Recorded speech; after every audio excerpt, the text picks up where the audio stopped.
I'm transgender. What? Did you notice the bow?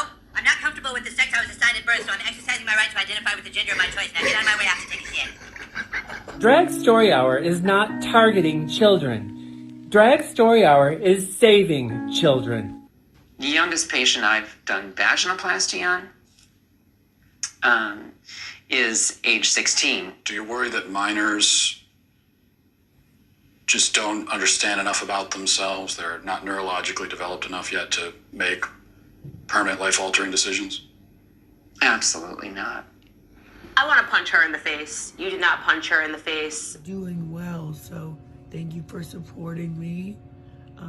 And I love you so much. Thank you. Love you. Including use of your gender identity bathrooms in public. Thank you. Thank you. And it feels like Republicans have turned trans and non-binary people into this thing to blame society's downfall on in some way. So now we are seeing kids that are identifying as animals going to school. I am a 27-year-old transgender woman.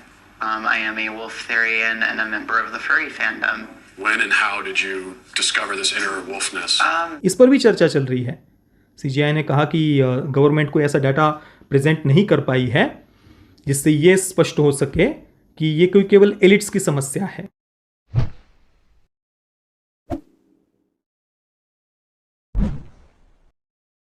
ओम नारायण नारायण नारायण नारायण। सब मित्रों को राम राम। दोस्तों कैसे हैं आप सब? दोस्तों सबसे पहले तो वीडियो को लाइक कर दीजिए और अगर आपको ये वीडियो पसंद आता है तो प्लीज़ इसे अपने कम से कम 10 मित्रों के साथ में शेयर अवश्य करना। देखिए पिछले 2 दिनों से चीफ जस्टिस ऑफ इंडिया के द्वारा जेंडर आइडेंटिटी पर जो वक्तव्य दिया गया सेम सेक्स मैरिज की हियरिंग के समय, उसको लेकर सोशल मीडिया पर कहीं ना कहीं पर आपने चर्चा अवश्य सुनी होगी। जो मित्र हमारे चैनल से जुड़े हुए हैं उन्हें ऑलरेडी इस विषय के बारे में पूरी जानकारी है, क्योंकि पिछले 5-6 वर्षों में हमने LGBTQ एजेंडा से जुड़े हुए जितने भी अलग अलग विषय हैं उन सब पर कई वीडियोज़ में कई बार विस्तार से चर्चा की हुई है। और विशेषतः पिछले 1 महीने में मैंने 3 बहुत ही महत्वपूर्ण वीडियोस इस विषय पर बनाए हैं और स्पेसिफिकली वो वीडियोस जेंडर आइडेंटिटी को लेकर ही है। तो ये वीडियो भी आप प्लीज़ अवश्य देखना, ये तीनों वीडियोस।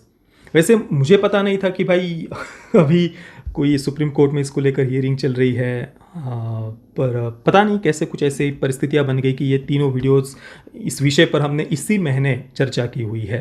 अब चीफ जस्टिस ऑफ इंडिया के द्वारा जो बात कही गई उस पर हम चर्चा करें उससे पहले एक American animated show south park की एक छोटी सी क्लिप मैं आपको यहाँ पर दिखाना चाहूँगा। चलिए वो साथ में ही हम देखते हैं।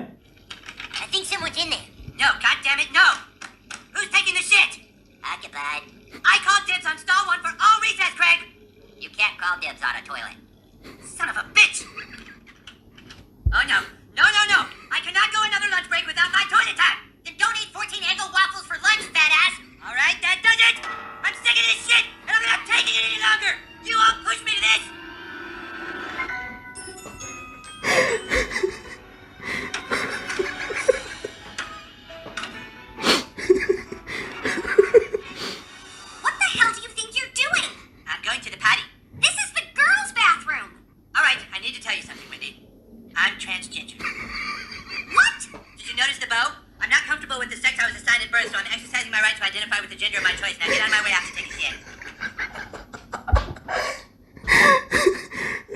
तो देखिए ये जो मुख्य पात्र है एरिक कार्टमैन का है नाम उसका, इस पात्र का।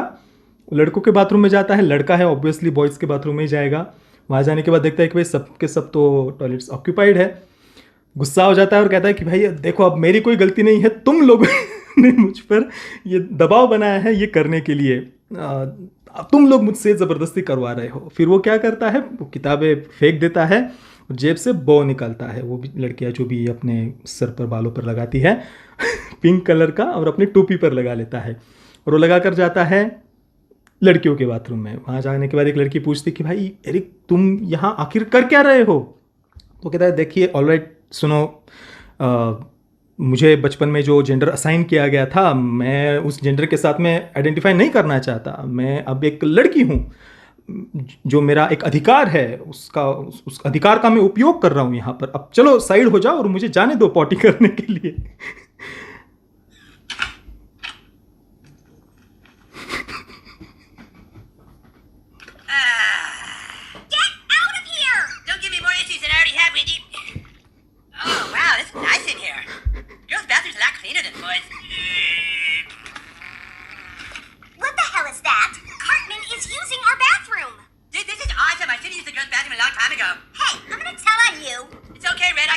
here. I'm a dumb chick too. I want to know just what makes you think it's okay to go inside the girls' bathroom. Principal पूछ रही है कि भाई तुमने ये सोच भी कैसे लिया कि तुम लड़कियों के बाथरूम में जा सकते हो? Because I'm transgender. I looked it up. That means I can use the girls' shitter. You are. वो कहता है आई एम ट्रांस जिंजर। वो ट्रांसजेंडर भी नहीं कह रहा, ट्रांस जिंजर कह रहा है। आगे सुनिए। You're not transgender, Eric. You don't even know what that means. Yeah, huh? It means I live a life of torture and confusion because society sees me as a boy, but I'm really a girl. Madam कहती कि Eric तुम transgender नहीं हो, तुम्हें पता भी नहीं कि उसका मतलब क्या होता है। तो एरिक पूरा डेफिनेशन बताता है, जो भी LGBTQ एजेंडा के अनुसार उसका डेफिनेशन है कि भाई मैं बचपन से बहुत ही कन्फ्यूजन और टॉर्चर सहते आया हूँ। सोसाइटी ने बचपन से मुझे लड़का कहा, लड़के का जेंडर मुझे पर असाइन कर दिया गया, पर मैं अब लड़का नहीं हूँ, मैं अपने आप को एक लड़की के रूप में आइडेंटिफाई करना चाहता हूँ, वगैरह वगैरह। All right. Well, if you identify yourself as a girl, you must find yourself attracted to boys. Is that right? Principal ने कहा कि ठीक है, अब तुम ट्रांस गर्ल हो, ट्रांसजेंडर हो, तो फिर तुम तो लड़कियों की तरफ अट्रैक्टेड होना चाहिए तुम्हें, बराबर? इस पर वो क्या कहता है सुनना Eric. That's actually not true. I can be transgender without it having anything to do with the gender I'm attracted to. Check the state bylaws. बराबर परफेक्ट डेफिनेशन बताता है। वो कहता है कि भाई मैडम आप स्टेट लॉ को देख लीजिए, चेक कर लीजिए, मैं किस जेंडर से हूँ, उसका मैं किसके प्रति सेक्सुअली अट्रैक्टेड हूँ उससे कोई लेना देना नहीं है। मैं किसी की भी प्रति सेक्सुअली अट्रैक्टेड हो सकता हूँ लॉ के अनुसार। All right. Listen, Eric. Erica. Listen, Eric. You must know why we can't have you in the girls' bathroom. All I know is I'm transgender and you can't make me go to the bathroom with the cisgenders. तो madam कहती है कि देखो तुमको ये समझना पड़ेगा कि तुम नहीं जा सकते लड़कियों के बाथरूम में। तो एरिक कहता है देखो मैं बस इतना जानता हूँ कि मैं एक ट्रांसजेंडर हूँ और तुम मुझे सिसजेंडर लोगों के बाथरूम में जाने के लिए फोर्स नहीं कर सकती। All I know is I'm transgender and you can't make me go to the bathroom with the cisgenders. With the what? Cisgender. It's the politically correct name for people who aren't transgender. Cisgender मतलब जो लोग transgender नहीं हैं, जो मतलब जैसा biologically शारीरिक रूप से हमारा जो शरीर है पुरुष का है, स्त्री का है, हम उसी के साथ मतलब जो अब इसको मैं नॉर्मल भी नहीं कह सकता, ये बात वो आगे बताएंगे। देखिए इसको हम नॉर्मल भी नहीं कह सकते, क्योंकि भाई फिर जो लोग अपने आप को ट्रांसजेंडर कहते हैं आप उनको नॉर्मल नहीं समझ रहे, ऐसा उसका अर्थ हो जाता है, फिर वो बड़ा ही कन्फ्यूजन है बात करने में भी। तो हम उसको इसको ऐसा कह सकते हैं जो लोग शारीरिक रूप से उनका जो जेंडर है स्त्री का या पुरुष का वे उसे ही मानते हैं, उनको सिसजेंडर कहा जाता है। मतलब मैं लड़का हूँ, मैं अपने आप को लड़का मान रहा हूँ, तो मैं सिसजेंडर हूँ। Politically correct name for those who are not transgender. If you identify with the sex you were born with, then you're cis. But then cisgender is just normal. Saying normal is extremely offensive to people who aren't in that group. देखिए मैंने कहा ना, cisgender लोगों को normal कहना ये बहुत ही offensive है, जो लोग अपने आप को सिसजेंडर नहीं कहते। Trust me, you don't want this hot potato. Just let him use the girls' room. But this isn't a hurting, confused child we're talking about. This is Eric Cartman. Nobody else is gonna know that. You better just give him what he wants. So Eric Cartman just has us in some kind of bathroom checkmate? Actually, it's more like a royal flush. देखिए ये जो episode है ये आज से 9 वर्ष पहले प्रसारित हुआ था। कॉमेडी सेंट्रल अमेरिका में जो चैनल है कॉमेडी सेंट्रल, भारत में भी शायद वो दिखता है, पर मुझे नहीं लगता कि ये सीरीज़ भारत में दिखती होगी। तो कॉमेडी सेंट्रल पर 8 अक्टूबर 2014 को इसे प्रीमियर किया गया था इस एपिसोड को। 18वें सीज़न का तीसरा एपिसोड है द सिसी नाम से। सोचिए 9 वर्ष पहले जब ये सारा जो कुछ ये जेंडर आइडेंटिटी का जो एजेंडा था वो बिल्कुल नया था, लगभग नया इसको प्रमोट किया जा रहा था, और तब उन्होंने इस पर एपिसोड बनाया था जो आज वेस्टर्न कंट्रीज़ में और इवन भारत में भी, हम वेस्टर्न कंट्रीज़ कहते हैं, मैंने कई बार ये कहा है, पिछले मैंने जो 3 मुख्य वीडियोस की बात की ना उनमें भी मैंने ये बात कही थी कि भाई भारत में ये समस्या वेस्ट से भी कई गुना ज़्यादा बड़ी ऑलरेडी हो चुकी है। मतलब जो आज हम देख रहे हैं वो 9 वर्ष पहले 2014 में ही उन्होंने इस पर एपिसोड बना दिया था। अब जो चीफ जस्टिस ऑफ इंडिया है, उन्होंने भी सेम यही बात कही है। There is no absolute concept of a man और women, it's not the question of what your genitals are. आपके गुप्तांग के जो है वो क्या है उससे कोई फर्क नहीं पड़ता। आप उससे मैन, स्त्री या पुरुष वो डिफाइन नहीं होता है उससे। It's far more complex, that's the point. So even when Special Marriage Act says man and woman, the very notion of a man and woman is not an absolute based on genitals. गुप्तांगों पर biologically, शारीरिक रूप से आपका जो शरीर है उसके आधार पर आप स्त्री या पुरुष डिफाइन नहीं किया जा सकता। इस बात को लेकर ये पूरा शुरुआत में हमने एपिसोड देखा। और भी बहुत सारा कुछ हुआ है पिछले 2 दिनों में, और भी कुछ अभी लेटेस्ट भी कुछ खबरें आई है। इसकी हियरिंग चल रही है। देश में करोड़ों केसेस पेंडिंग पड़े हुए हैं, पर ये मुख्य विषय लगता है हमारी न्याय व्यवस्था को। देखिए, मैंने पिछली बार भी कहा था कि भारत में ये समस्या बहुत बड़ी है। कई मित्रों को इस पर शायद लगता है कि नहीं यार ऐसा नहीं है, पश्चिमी देशों में बहुत बड़ी समस्या है। नहीं, ऐसा नहीं है। पश्चिमी देशों में कम से कम इसका जो लोग विरोध करते हैं वो इस समस्या से कम अवगत है, जानते हैं, इस पर वे खुलकर बोलते हैं। इस प्रकार का साउथ पार्क की जो मैंने एपिसोड दिखाया, ऐसा कई सारा कंटेंट, कई सारे शोज, कई सारे लोग इस पर खुलकर बात कर रहे हैं, चर्चा कर रहे हैं। कई सारे वक्ता है, यूट्यूबर्स है, और जो पॉलिटिशियंस है रिपब्लिकन पार्टी के या कंजर्वेटिव पार्टी के अलग अलग यूरोपियन कंट्रीज़ के, उनके चुनाव लड़ने का ये मुख्य विषय है। इटली की नई महिला प्राइम मिनिस्टर, उनका वो वीडियो मैंने कई बार आपको दिखाया है। उनके कैंपेन के वीडियोस अगर आप देखेंगे, ये मुख्य विषय है कि भाई जेंडर आइडेंटिटी का या जो भी ये LGBTQ एजेंडा है, हम उससे आपके बच्चों को बचाएंगे, ये मुख्य विषय है।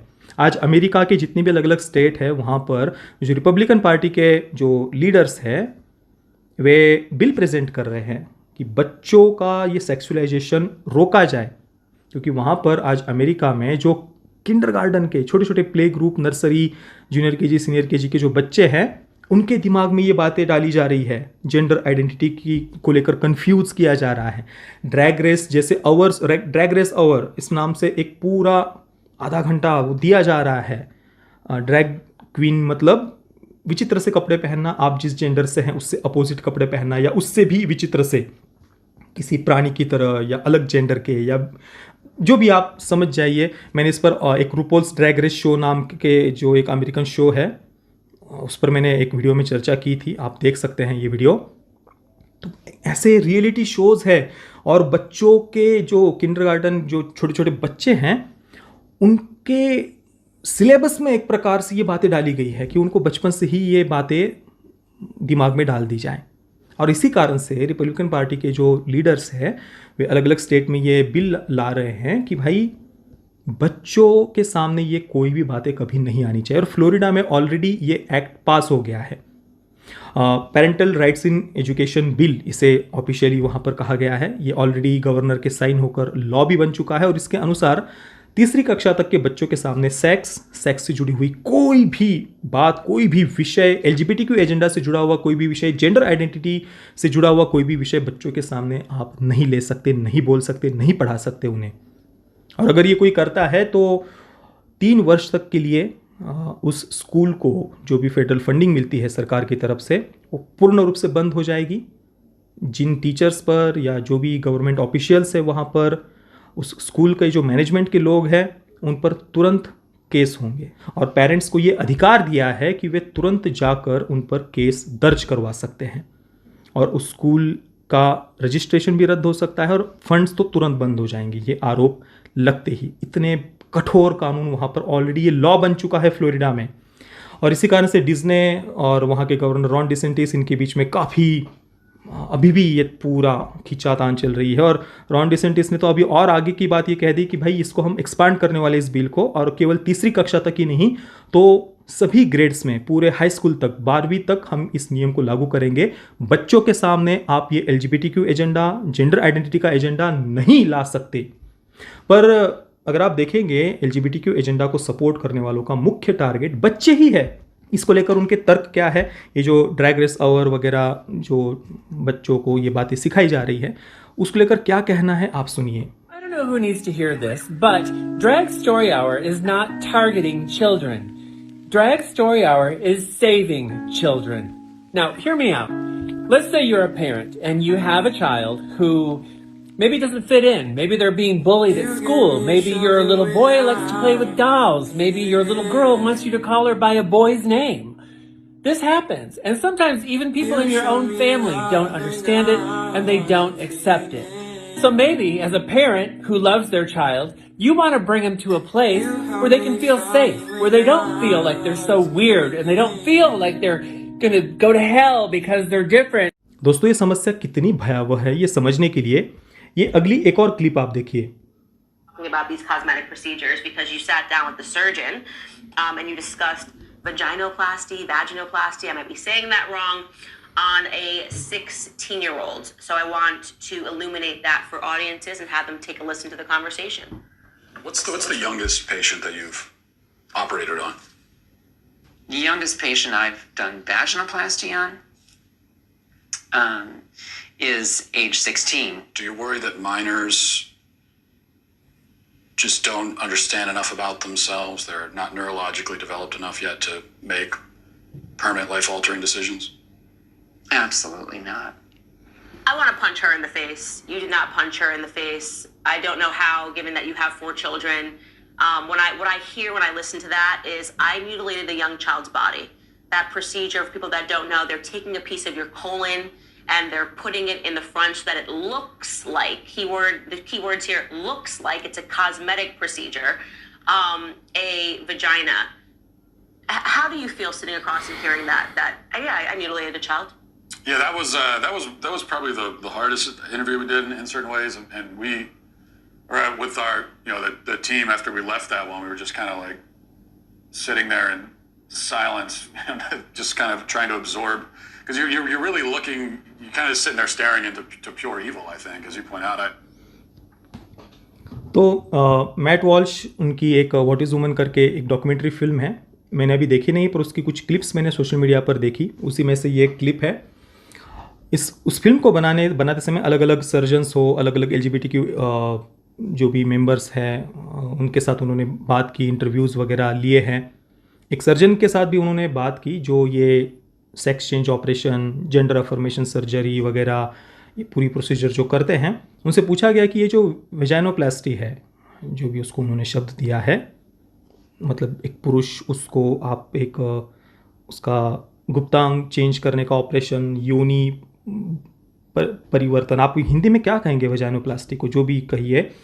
तो एक कितने छोटे से छोटे कितने वर्ष के बच्चे के साथ आपने ये किया है. तो वो जो सर्जन है वो महिला ही है. वो कहती है 16 वर्ष के बच्चे पर मैंने ये प्रोसीजर की है, 16 वर्ष के. उसके बाद में जो महिला एंकर है वो कहती कि मैं अगर वहाँ होती तो उसके मुंह पर एक घुसा मार देती ज़ोर से. पता नहीं आपने ये कैसे कंट्रोल किया अपने आप को, 4 बच्चों के पिता होते हुए भी कैसे रोका अपने आप को, उसके मुंह पर घुसा नहीं मारा. वैसे अब वो महिला एंकर है इसलिए उन्होंने ये बात कही. पुरुष कोई अगर ये बात कह देता तो उस पर एक बहुत बड़ा हंगामा हो जाता, जो भी है. तो उन्होंने कहा कि मैं तो मुंह पर एक घुसा मार देती. एक 16 वर्ष के बच्चे की आंतों से आप एक हिस्सा निकाल कर, निकोलन कहा है ना उन्होंने, आंतों से कुछ थोड़ा मांस निकालकर आप शरीर के पृष्ठ भाग, आगे के भाग में आप उसको लगाकर उसको एक योनि का आकार दे रहे हैं. और इसको आप gender affirmation surgery, cosmetic changes वगैरह जो भी आप कह रहे हैं, ये मतलब आप एक छोटे बच्चों के गुप्तांगों के साथ में छेड़छाड़ कर रहे हैं, चाइल्ड म्यूटिलेशन. और ये हो रहा है धड़ल्ले से अमेरिका में, वेस्टर्न कंट्रीज़ में. और इन बातों को ये कोई बस कुछ लोग ऐसे प्रमोट कर ऐसी बात नहीं है. अमेरिका के प्रेसिडेंट जो बाइडन ऐसे लोगों के इंटरव्यूज ले रहे हैं. ये वीडियो चलिए साथ में ही देखते हैं. Mr. President, this is my 221st day of publicly transitioning. God love it. ये जो बाइडन के साथ में जो आप देख रहे हैं एक व्यक्ति को, डीलन मुलवनी या मुलवनी जो भी है वो नाम है.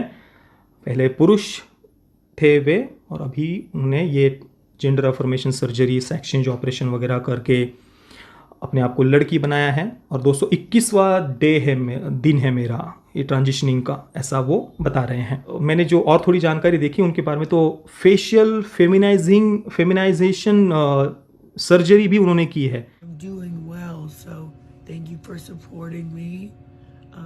And I love you so much. Thank you. Love ya. चलिए आगे ये इंटरव्यू देखिए, सुनिए। Thank you. I am extremely privileged to live in a state that allows me access to the resources I need, and that decision is just between me and my doctors. But many states have lawmakers that feel like they can involve themselves in this very personal process. Do you think states should have a right to ban gender-affirming healthcare? I don't think any state or anybody should have the right to do that. As a moral question and as a legal question. I just think it's wrong. नैतिक रूप से भी और न्याय संगत तरीके से भी किसी को भी अधिकार नहीं है किसी को रोकने का। No, I think I was saying before we started that my son, my deceased son, used to be the Attorney General of the state of Delaware. He passed the broadest piece of legislation that he, as Attorney General, was able to convince the legislature and the governor to sign that dealt with all gender-affirming capability. I mean, there's a lot of you sometimes they try to block you from being able to access certain medicines, being able. Certain medicines को लेने से या वो मिलने से रोका जाता है। रिपब्लिकन पार्टी वालों को वो कह रहे हैं, कौन सी वो मेडिकेशंस? Puberty blockers. जो आप एक किशोरावस्था में, कोई लड़का हो लड़की हो, वो जब किशोरावस्था में आता है, आती है, यौवन जब प्राप्त होना हम कहते हैं हिंदी में उसे प्यूबर्टी, तो वो प्यूबर्टी ब्लॉकर्स दिए जाते हैं छोटे छोटे बच्चों को, ताकि वो विकसित ना हो सके एक लड़के के रूप में या लड़की के रूप में। प्यूबर्टी ब्लॉकर्स के साथ में हार्मोन चेंज करने के भी पूरे ड्रग्स दिए जाते हैं, और वो बहुत बहुत भयानक असर करते हैं मेंटल हेल्थ पर, शरीर पर, और उसको नहीं रोका जाना चाहिए, ये कहा जा रहा है। certain procedures and so on. None of that should be available. I mean, no state should be able to do that, in my view. So I feel very, very strongly that you should have every single solitary right, including use of your gender identity bathrooms in public. Thank you. Thank you. And it feels like Republicans have turned trans and non-binary people into this thing to blame society's downfall on in some ways. जो शुरुआत में हमने video देखा ना Eric Cartman का, आपको हमें वो कॉमेडी वीडियो लगा, हमने हम हंस रहे थे उस पर जो बाइडन वो कह रहे कि जेंडर नॉन बाइनरी ऐसे बाथरूम्स होने चाहिए, सबको वो एक्सेस करने का अधिकार मिले। ये इश्यूज़ है वेस्टर्न कंट्रीज़ के, और भारत में भी इसको लेकर आप देख सकते हैं, मांग उठती हुई देख सकते हैं। अब दोस्तों एक और वीडियो में आपको दिखाना चाहता हूँ, ये जो इनका आइडेंटिटी क्राइसिस है, ये केवल जेंडर तक सीमित नहीं है, इससे भी आगे बढ़कर ये प्रॉब्लम इतनी ज़्यादा बढ़ चुकी है कि कुछ बच्चे, कई बड़े लोग अपने आप को एनिमल्स के रूप में आइडेंटिफाई करने लगे हैं। हंसी मत, वीडियो देखिए। It's sort of the logical conclusion of the leftist sexual agenda. What happens when we become unmoored from truth, unmoored from reality, from our moral tradition, and we took the rabbit hole all the way down in the film. So I want to play this clip from What is a Woman, which is available now at whatiswoman.com. You can become a subscriber and watch, but here it is. Watch. So now we are seeing kids that are identifying as animals going to school, and they are purring instead of answering questions, and they meow, and the teachers are not allowed to question it because it's considered a queer identity. So teacher है वो कह रहे कि जो बच्चे school में आ रहे हैं वे अपने आप को एक एनिमल के रूप में आइडेंटिफाई कर रहे हैं। कुछ प्रश्न पूछो तो उत्तर देने के बजाय वो मियाओ या अलग अलग प्राणियों की आवाज़ निकालते हैं, और टीचर्स को उन्हें कुछ डांटने का, बोलने का, उनसे प्रश्न पूछने का अधिकार नहीं है। क्यों? क्योंकि वो पहली बात तो वो एक अब्यूज़ हो जाएगा। लेफ्टिस्टों का तो मुख्य एजेंडा ही यही है कि पेरेंट्स और टीचर्स बच्चों को डांट नहीं सकते, मारना तो बहुत दूर की बात हो गई। जो हमारी जो जनरेशन है, हमारी पिछली जनरेशन, वो तो माता पिता की हो, टीचर की हो, डांट मार को खाकर बड़ी हुई है, इस कारण से दिमाग ठिकाने पर है उनका। पर लेफ्टिस्टों ने तो वो अधिकार भी पेरेंट्स से और टीचर्स से छीन लिया है। हाँ, टीचर्स और स्टूडेंट्स के बीच में प्रेम संबंध बनाने को लेकर उनकी कई सारी फिल्में और वेब सीरीज, उसको जस्टिफाई करने वाला कंटेंट आपको मिल जाएगा, पर टीचर्स या माता पिता बच्चों को डांट नहीं सकते, वो अब्यूज़ हो जाता है उनकी दृष्टि से। और उसमें भी स्पेशल केस ये है क्योंकि because it's considered a queer identity. Queer identity यानी LGBTQ एजेंडा में ये LGBTQ जो शब्द है वो क्वीर आइडेंटिटी को लेकर होता है। तो क्वीर मतलब जो भी इस प्रकार से कुछ अलग प्रकार से अपने आप को आइडेंटिफाई करते हैं। 80 प्रकार के जेंडर आइडेंटिटीज़ उन्होंने खोज कर रखी है, केवल स्त्री पुरुष नॉन बाइनरी एजेंडर वगैरह। इनके अलावा भी जो आइडेंटिटीज़ होती है वो सब क्वीर में आती है, और उसके बारे में तो कोई कुछ बोल ही नहीं सकता क्योंकि फिर लेफ्टिस्टों का पूरा इकोसिस्टम है, आपको कैंसिल कर दिया जाएगा, आपका अस्तित्व ही नष्ट कर दिया जाएगा। और ये काल्पनिक बातें नहीं है, छोटे मोटे लोग छोड़ दीजिए। हैरी पॉटर नॉवेल्स की राइटर J.K. रोलिंग का क्या हुआ है आप सर्च करिए गूगल पर। उनका जीना मुश्किल कर दिया है J.K. रोलिंग का। क्यों? इसी जेंडर आइडेंटिटी का J.K. रोलिंग ने केवल विरोध किया। दूसरे लोग छोड़ दीजिए LGBTQ एजेंडा से जुड़े हुए। उनकी फिल्म के 3 मुख्य कास्ट, हैरी, हरमाइनी और रॉन जो भी है, वो तीनों वो विरोध में आ गए J.K. रोलिंग के। उन्होंने अगेंस्ट में लिखा J.K. रोलिंग के। मैं हो सके तो इस पर पूरा अलग से वीडियो बनाऊंगा। ये हालात है आज, नहीं बोल सकते आप कुछ। आगे सुनिए, देखिए। You have kids that are going to school and they're saying I'm a cat, and the teachers have to affirm them as a cat. Yes, so it's The not schools just are like the literal zoos now, basically. प्राणी संग्रहालय हो गए schools. I am a 27-year-old transgender woman. I am a Wolftherian and a member of the furry fandom. When and how did you discover this inner wolfness? Probably around age 10 or 11. I was watching an anime about wolves and see the wolf running across the screen, and I'm somehow just intrinsically like, oh, that's me. Have you spent any time around biological wolves? Yes. That sounds dangerous also. What context are you? So I was a volunteer with a preserve, and I've also visited many wolf preserves. Are you able to communicate with the wolves? Am I going to have a conversation with a wolf in the way that I'm communicating you and I? Obviously not. Am I going to read their body language, respond appropriately to their behaviors and their nonverbal cues? Yes. Would you be able to give us an example of this wolf communication? No. I'm not comfortable doing so. Okay, all right. मतलब जो व्यक्ति सामने बैठा था mat Walsh के, वो कहता है कि मैं ट्रांसजेंडर वुमन हूँ, जो कि दिखने से तो पुरुष दिख रहा है। वो कहता है ट्रांसजेंडर वुमन हूँ, और वुल्फ थियरियन या जो भी एक नया टर्म खोजा है उन्होंने, बचपन में एनीमे देखा, और एनीमे में वुल्फ को जब मैंने देखा स्क्रीन पर तो तुरंत मुझे लगा कि मैं भी वही हूँ। और भी बहुत सारी बातें उनके साथ बात करने का प्रयास वीडियो के साथ में किया। और ये वेस्टर्न कंट्रीज़ के हालात हैं। इसी कारण से चुनाव भी इन्हीं विषयों पर लड़े जा रहे हैं आज वहाँ पर। अगर मैं ये कहूँ कि आज हम अपनी आंखों के सामने, आप और हम, वेस्टर्न सिविलाइजेशन को कोलैप्स होते हुए देख रहे हैं, तो भी कोई अतिशयोक्ति नहीं होगी। यहाँ पर हम देख रहे हैं, और कुछ लोग भारत को भी उसी दिशा में लेकर के जाना चाहते हैं, और इसकी पूरी तैयारी ऑलरेडी वो कर चुके हैं। वेस्ट में तो चलो कम से कम वहाँ पर कुछ लोग विरोध करने वाले, बोलने वाले, व्हाट इज वुमन ऐसी कुछ डॉक्यूमेंट्री फिल्म बनाने वाले, अगली जनरेशन को जागृत करने वाले लोग तो हैं। भारत में तो मेन स्ट्रीम एक्टर्स को लेकर ये पूरा एजेंडा पुश किया जा रहा है, चाहे वो माधुरी दीक्षित हो, राजकुमार राव हो, आयुष्मान खुराना हो, विजय सेतुपति हो। ऐसे मेन स्ट्रीम एक्टर्स को लेकर इस एजेंडा को पुश किया जा रहा है। छोटे छोटे बच्चों को बस इंद्रिय सुख के पीछे इंद्रिय लंपट होना सिखाया जा रहा है। सेक्सुअल लिबरेशन चाहिए हमें, जिसके साथ चाहिए उसके साथ सोने की आज़ादी चाहिए। और सबसे भयानक रेडिकल एजेंडा वो डाला जा रहा है बच्चों के दिमाग में। विजय सेतुपति की सुपर डिलक्स फिल्म के बारे में मैंने पिछली बार भी चर्चा की थी। लेफ्टिस्टों की, वामपंथियों की, लिबरल्स की, एलिट्स की, वोक्स की सबसे पसंदीदा फिल्म है ना वो। उस फिल्म को देखकर उन्हें और चरम सुख की प्राप्ति होती है।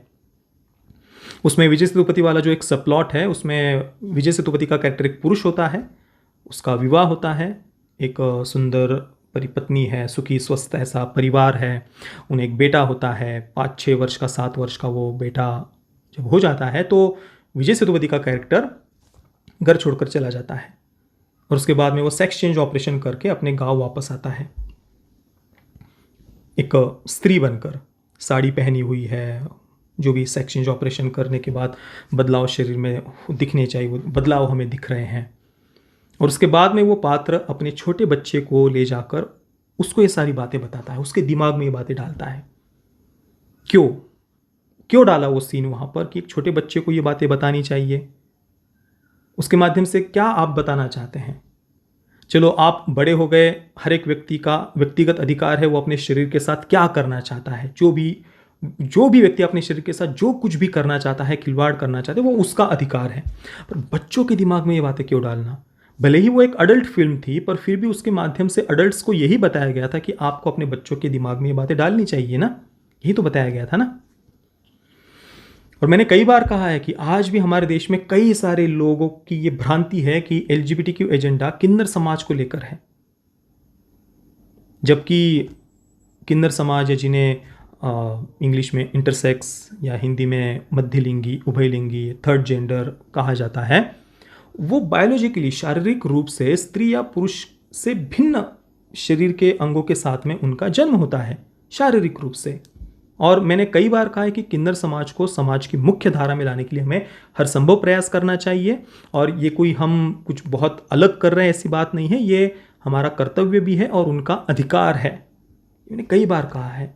पर LGBTQ एजेंडा का जो मुख्य उद्देश्य है वो सेक्सुअल लिबरेशन और ये जेंडर आइडेंटिटी का एजेंडा है, और उसमें भी भयानक बात यह है कि ये छोटे छोटे बच्चों के दिमाग में बातें डाली जा रही है। इसी जेंडर आइडेंटिटी से जुड़ा हुआ एक पार्ट था पावा कड़ईगल में, उसके बारे में भी मैंने पिछली बार चर्चा की थी। उसमें भी सतार नाम का एक कैरेक्टर है जो छोटे से गांव में रहता है, 30-40 वर्ष पहले का समय दिखाया गया है। इस पर भी मैंने कहा था कि पुराना समय इसलिए दिखाया जाता है ताकि आज की जनरेशन के दिमाग में बातें डाली जा सके कि भाई पिछले लोग भी ऐसे ही थे, वो भी अपने जेंडर को लेकर कंफ्यूज थे। जबकि आज से 7-8 वर्ष पहले भी चले जाएंगे ना, तो भी किसी को ये बातें भी, शब्द भी किसी ने नहीं सुने थे, और ना ही किसी के मन में ऐसा कोई कन्फ्यूजन था। हमारी एक जनरेशन पीछे अगर हम चले जाए तो भी लोगों के सामने सबसे बड़ा प्रश्न सर्वाइवल था। स्कूल जाने के लिए तक कई किलोमीटर चलकर जाना पड़ता था। ये सारे एलिट्स के चोचले हैं कि भाई अब सब बैठे बिठाए मिल गया है, तो उनकी सारी समस्याएं सेक्स से शुरू होती है और सेक्स पर ही समाप्त होती है। तो पावा कड़ईगल में जो सतार नाम का कैरेक्टर है पुराने समय में दिखाया है और छोटे से गांव से दिखाया है, ताकि एक और एजेंडा पुश किया जा सके कि भाई ये कोई केवल एलिट्स के चोचले नहीं है। अभी सेम सेक्स मैरिज को लेकर जो हियरिंग हो रही है ना, उसको लेकर भी अभी इस पर भी चर्चा चल रही है। CGI ने कहा कि गवर्नमेंट को ऐसा डाटा प्रेजेंट नहीं कर पाई है जिससे ये स्पष्ट हो सके कि ये कोई केवल एलिट्स की समस्या है, केवल एलिट्स ही इस प्रकार से ये सेम सेक्स मैरिज या जेंडर आइडेंटिटी का एजेंडा इससे जुड़े हुए हैं।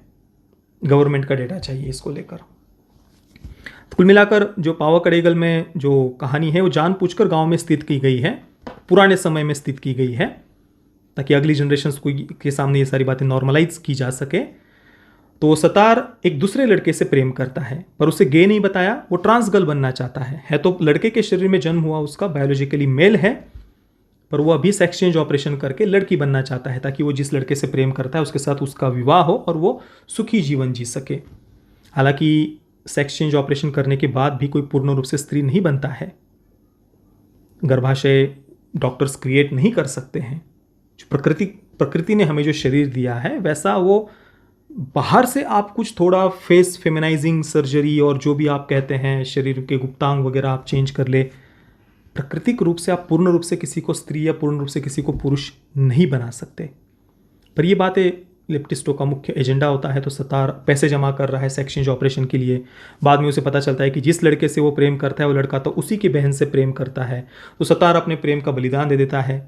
और जैसा कि ज़्यादातर LGBTQ एजेंडा पर आधारित फिल्मों में होता है, उन फिल्मों में जो LGBTQ कैरेक्टर होता है उसको हमेशा विक्टिम दिखाया जाता है ताकि दर्शकों को इमोशनली ब्लैकमेल किया जा सके, और फिर वो अपने प्यार का, अपने प्रेम का त्याग करके, बलिदान देकर अपनी बहन की और जिससे वो प्रेम करता है उनकी शादी करवा देता है, उनको गांव से भागने में मदद करता है। बाद में गांव के लोगों को पता चलता है कि वह सतार ने उनको भगाने में मदद की है, तो उसको गांव से बहिष्कृत कर देते हैं। पहले थोड़ा बहुत काम देते थे, वो भी अभी उसे नहीं देने लगे। वो सतार परेशान हो जाता है, दुखी हो जाता है। एक रात्रि को कुछ गुंडे उसके पीछे पड़ जाते हैं, बदमाश, और उसको छेड़खानी करने लगते हैं। वो हर दरवाजे पर ठकठकाता है कि मुझे बचाओ, मुझे बचाओ बचाओ, कोई भी उसकी मदद नहीं करता। अंततः वो अपने खुद के घर के सामने जाता है, माँ को आवाज़ लगाता है।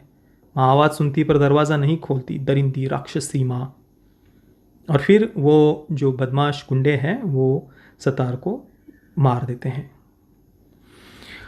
तो कुल मिलाकर ये सारी कहानियाँ, ये सारी फिल्में अगली जनरेशन के दिमाग में ये बातें इन्हीं के माध्यम से डालने का प्रयास किया जाता है। और एलिट क्रिटिक्स के रिव्यूज़ देख लीजिए, सुपर डिलक्स हो, पावा कड़ईगल हो, इनके उनको बहुत पसंद आती है ऐसा कंटेंट जिसमें भी समाज, पेरेंट्स, रीति रिवाज, परंपराएं इनके नाम से छाती कूटी गई हो।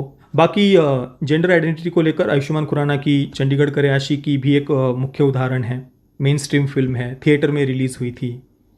उसमें तो प्रॉपर ये सेक्स चेंज ऑपरेशन की पूरी प्रोसीजर उन्होंने एनिमेशन के माध्यम से दिखाई है। उसके अलावा सेक्सुअल लिबरेशन को प्रमोट करने वाला भी कंटेंट आयुष्मान खुराना ने, राजकुमार राव ने, माधुरी दीक्षित ने बनाया हुआ है। माधुरी दीक्षित की द फेम गेम को देख लीजिए या मजा माँ को देख लीजिए। ये मेन स्ट्रीम में, हॉलीवुड में आज भी मेन स्ट्रीम एक्टर्स ऐसे कंटेंट से दूर रहते हैं। आप देख लीजिए, हॉलीवुड के कोई मेन स्ट्रीम एक्टर्स कभी ऐसे कंटेंट के साथ में जुड़े हुए आपको नहीं दिखेंगे, और वो जुड़ना दूर ही रहते हैं जितना हो सके। और भारत में तो खुलकर मेन स्ट्रीम में बनाया भी जा रहा है, और कोई क्रिटिसाइज भी आपको करते हुए नहीं दिखेगा, क्योंकि लिबरल्स तुरंत कैंसिल कर देते हैं। आप ऐसे कंटेंट के अगेंस्ट एक शब्द भी नहीं बोल सकते। लिबरल्स अपने आप को लिबरल कहते हैं, पर दूसरों के विचार सुनने की क्षमता उनमें नहीं होती। और देखिए, मैंने तो कई बार कहा है कि भाई जो भी व्यक्ति जिसने भी इस पृथ्वी पर जन्म लिया है, सृष्टि में जन्म लिया है, उसको सुखी, स्वस्थ और सम्मानित जीवन जीने का अधिकार है। पर कम से कम बच्चों को छोड़ा जाना चाहिए, और इन बातों को बच्चों के सामने प्रमोट करना, नॉर्मलाइज करना, ये मेरी दृष्टि में सही नहीं है। बाकी जिसको अपने व्यक्तिगत जीवन में जो करना है, जिसके साथ शारीरिक संबंध बनाना है, जैसे बनाना है, अपने शरीर के साथ जो करना है वो करे, पर कम से कम इन बातों का प्रमोशन या विशेषतः बच्चों के सामने इसका प्रमोशन, ये मेरी दृष्टि में बिल्कुल भी सही नहीं है। और एडॉप्शन को लेकर या सेम सेक्स मैरिज को लेकर भी मेरा तो कम से कम इसको बिल्कुल भी समर्थन नहीं है, क्योंकि बच्चों के लिए माता पिता दोनों की ही उतनी ही आवश्यकता होती है। और विवाह कोई शारीरिक संबंध बनाने के लिए नहीं होता। एक स्त्री और पुरुष का जब विवाह होता है तो उसमें शारीरिक संबंध बनाना उद्देश्य नहीं होता। जबकि कोई व्यक्ति अपने आप को होमोसेक्सुअल कहता है, वो उसका व्यक्तिगत अधिकार है, वो जो चाहे वो कर सकता है, पर उस रिलेशनशिप का बेस ही शारीरिक आकर्षण है। शारीरिक सुख उसका मुख्य बेस है उस रिलेशनशिप का। और विवाह शारीरिक सुख के लिए, शारीरिक संबंध बनाने के लिए नहीं होता। उसमें उस पति का, पत्नी का, स्त्री का, पुरुष का अपने परिवार के प्रति, समाज के प्रति, समाज के लोगों के प्रति, परिवार के लोगों के प्रति, आने वाली उनकी जनरेशन्स के प्रति, बच्चों के प्रति उनका अपना अपना एक कर्तव्य होता है। और विवाह उन कर्तव्यों का पालन करने का ही एक नाम है विवाह। और बच्चे के लिए पिता की डांट और माँ का प्यार, माँ की डांट और पिता की पुचकार दोनों की ही आवश्यकता होती है। बाकी जिसको अपने जो रिलेशनशिप बनाने हैं, जो भी है, कम से कम विवाह को और एडॉप्शन को, बच्चों को एडॉप्ट करने को लेकर मैं कम से कम इसका समर्थन नहीं करता। हाँ, किन्नर समाज की बात मैं यहाँ पर नहीं कर रहा। किन्नर समाज को मैंने हमेशा कहा है कि उन्हें मुख्य धारा में लाने का हमें पूर्ण प्रयास करना चाहिए। पर LGBTQ एजेंडा को लेकर मेरे विचार अलग है, वो मेरे व्यक्तिगत विचार है। किसी को भी मुझसे एग्री होने की आवश्यकता नहीं है। तो दोस्तों, ये थे मेरे पूरे विचार इस विषय पर। बाकी आपको क्या लगता है सारे वीडियोस देखने के बाद में, या वेस्टर्न कंट्रीज़ के जो हालात है वो देखने के बाद में, प्लीज़ मुझे आप नीचे कमेंट में अवश्य बताना। और प्लीज़ वीडियो को लाइक और शेयर ज़रूर करना। ये वीडियो देखने के लिए आप सभी मित्रों का बहुत बहुत धन्यवाद। जय श्री राम, वंदे मातरम।